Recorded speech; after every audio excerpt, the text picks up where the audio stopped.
大家好，我们现在要学的故事就叫过年合家团圆过大年。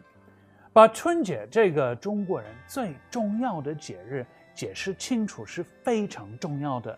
西方人对春节的了解可不能局限于放鞭炮和吃水饺，而我们也再不能把春节简单的说成是中国的圣诞节，而应该通过春节把中国人独有的世界观展示出来。西方人需要了解的是，春节的起源可以追溯到遥远的商朝，甚至夏朝，有可能它有4000多年的历史。与圣诞节和比如说美国的独立日不同，春节并不是历史记载中的宗教或者民族的事件。在美国，每个独立日都是一个纪念日，标志着这个国家在某个特定的历史时期取得的成就。同样，圣诞节也是将人民与历史上某一个时期的宗教活动联系起来的一个节日。而春节的意义则远不止于此。春节显示了在中国人的眼中，时间和季节都是周期性的，而不是一系列线性时间。中国人每年都会按照季节的模式生活，他们也会重视家庭，并且会参与祖先传下来的持续千年的活动。当我们讲到这个故事中的怪兽年的时候，我们也需要注意，这个大家回顾往年的春节的时候创作出来的一个故事，而不是春节的起源。通过年想展现的是怪兽的名字来源于过年，而不是过年源于怪兽的名字。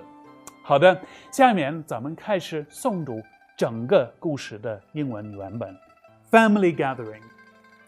The Spring Festival can be said to be the most important festival of the year for Chinese people. A few days before the Lunar New Year's Eve, people working away would hurry back home in time for the Spring Festival. The whole family gathers together and with much bustle prepares to celebrate the coming of the new year. In connection with the Spring Festival, we can mention a number of customs, such as the festival supper, staying up late on the Lunar New Year's Eve, setting off fireworks, etc. These all originate in traditional stories connected with the year passed down for many years among the people. There is a legend that in ancient times there was a ferocious monster called Year. It was incomparably ugly and would eat any bird or beast, and even ate many people. People feared and hated this Year monster. Later, people bit by bit came to understand the life habits of Year. Every 365th day, it would creep into places where there were lots of people in search of tasty snacks. Then it would disappear into the mountain forests after dark until cockcrow. When they had calculated the date of the emergence of Year, people came to regard this fearful night as the juncture of the year, calling it the end of the year. Not only that, they thought of many ways for each family to pass the end of the year in safety. Every time this evening arrived, each family would prepare a supper in advance, secure both front and back doors, and eat the year supper in private. But could they really pass the end of the year safely in this way? A family might still be fearful, and so, to give themselves courage, they made this meal more and more lavish. In addition, before eating, each family would memorialize its ancestors, evoking their divine protection in passing that night in safety. After the meal, none of the family members would dare to go to sleep. Instead, they would all sit together, talking to bolster their courage. And this gradually became the custom of staying up late on New Year's Eve. Some people said that what Year feared most was loud noises and the colour red, and so they would paste strips of red paper on their doors and set off fireworks at midnight. Year seeing red everywhere he looked and hearing loud sounds, would be scared away. As far as we are concerned nowadays, celebrating the Lunar New Year is no longer a matter of an evening when we take precautions to protect our lives, but a festival full of peace and happiness. For adults who have spent the previous year working away from home, nothing could compensate them for undergoing daily hardships as much as the warmth of the New Year supper. For children, this is a joyous time of growth and reward, when they receive gifts of New Year money in red envelopes filled with wishes for health and tranquility from their elders. Fireworks displays have long had an indispensable place in people's hearts as one of the finest methods of entertainment at the Spring Festival. The family is a very important part of Chinese culture and the mainstay of many people's lives. The adults work hard and the children study hard, old and young cherishing the idea of making all the members of the family happy. Perhaps we should all cherish this same idea towards each other as an all-encompassing and great China dream. The moral of this story. The Spring Festival, commonly called the Lunar New Year, is China's most important and boisterous festival.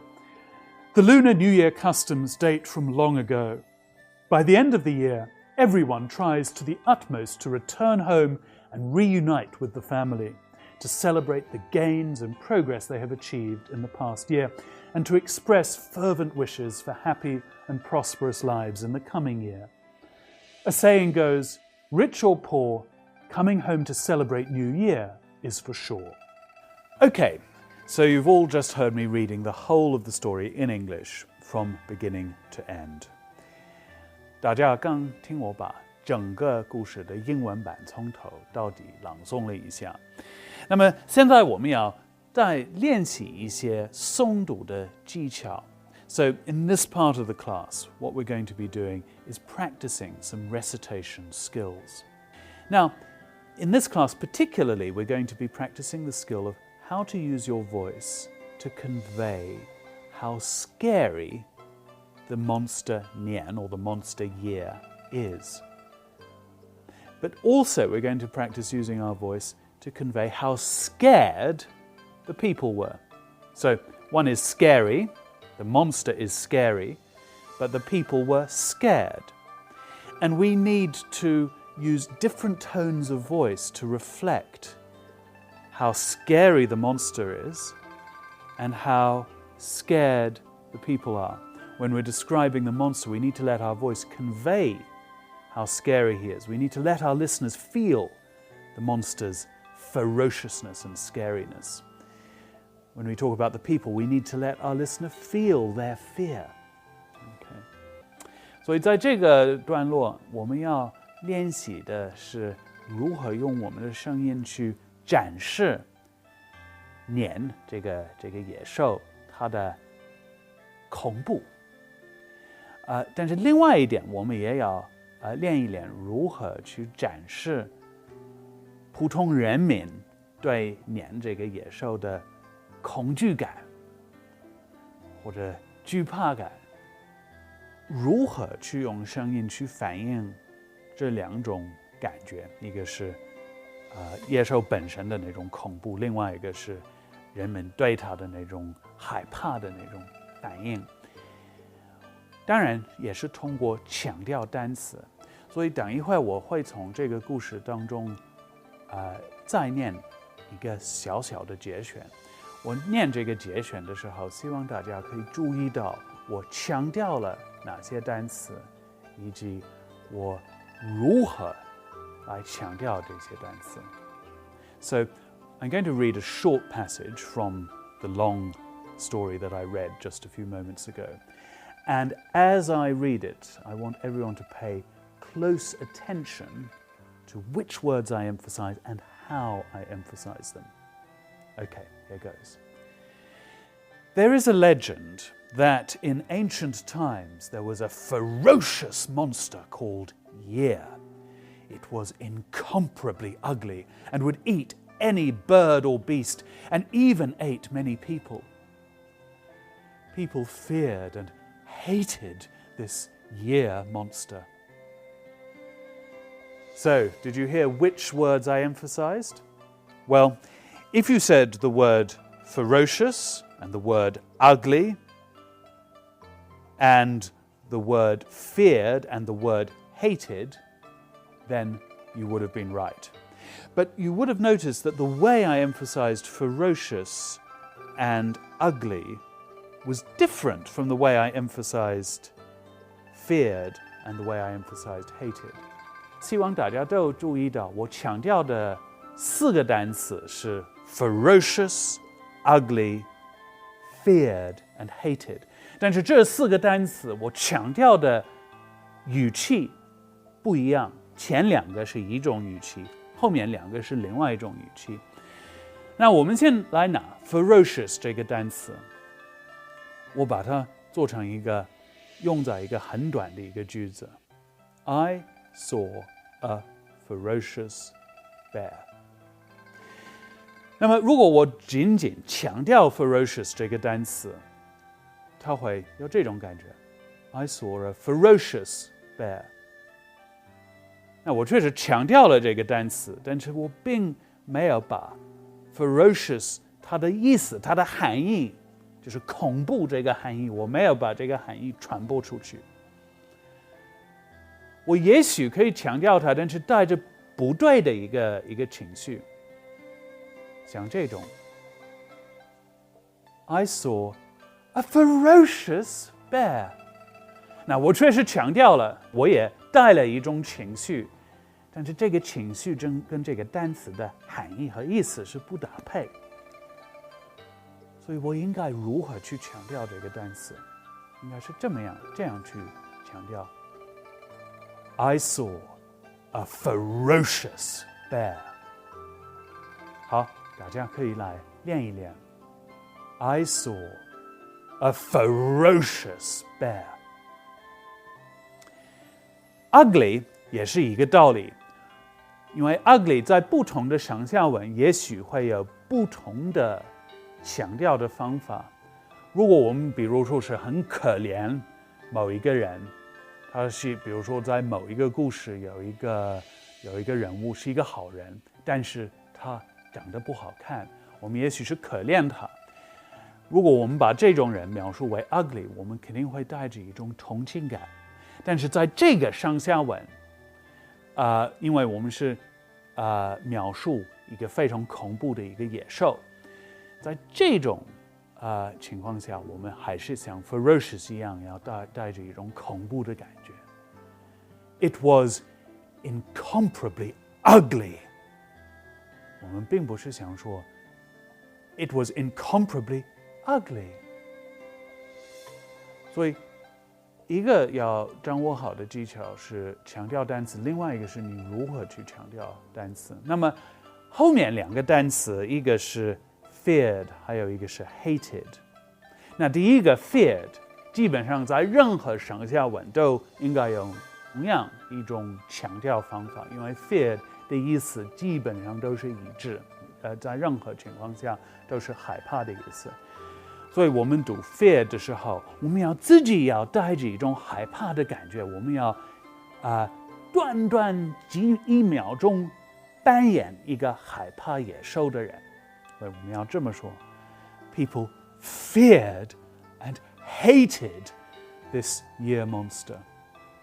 那么 hated 跟 feared 有一点不一样，因为 hated 在不同的上下文也会有不同的感觉。但是在这里 hated 明明是说他们讨厌或者恨这个野兽，是因为他们害怕它。所以我们在这个上下文强调 hated 的时候，也要带着那种恐惧的感觉。那么要不我们先练一练 feared. I feared the barking dog. 好，我们先强调一下，不带任何情绪。I feared the barking dog. 好，现在我们再来念一下，但是带着一种不对的情绪。I feared the barking dog. 我确实强调了，确实带了一些情绪，但是跟单词的含义不匹配。好，现在我们用准确的语气来强调 feared。I feared the barking dog。当然，我这样强调是有一点夸张，但是在初步锻炼诵读技巧还有英语口语，夸张一点是一件好事情，这样可以让你的声音得到一种突破感，你会把你的口语的能力提升到另外一个层面。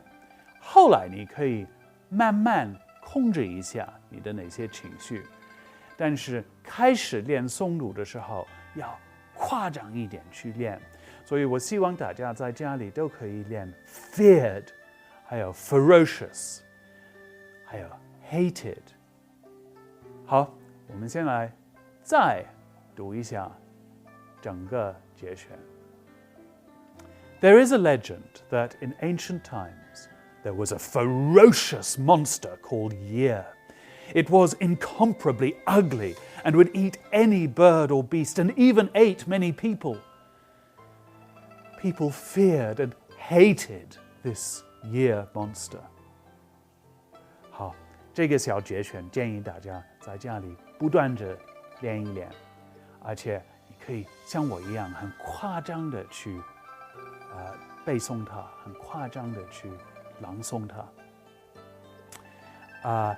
如果你不好意思在别人的面前那么夸张呢，你就偷偷的在家里练，偷偷的在你的自己卧室练。Okay, this class is finished now. Bye for now.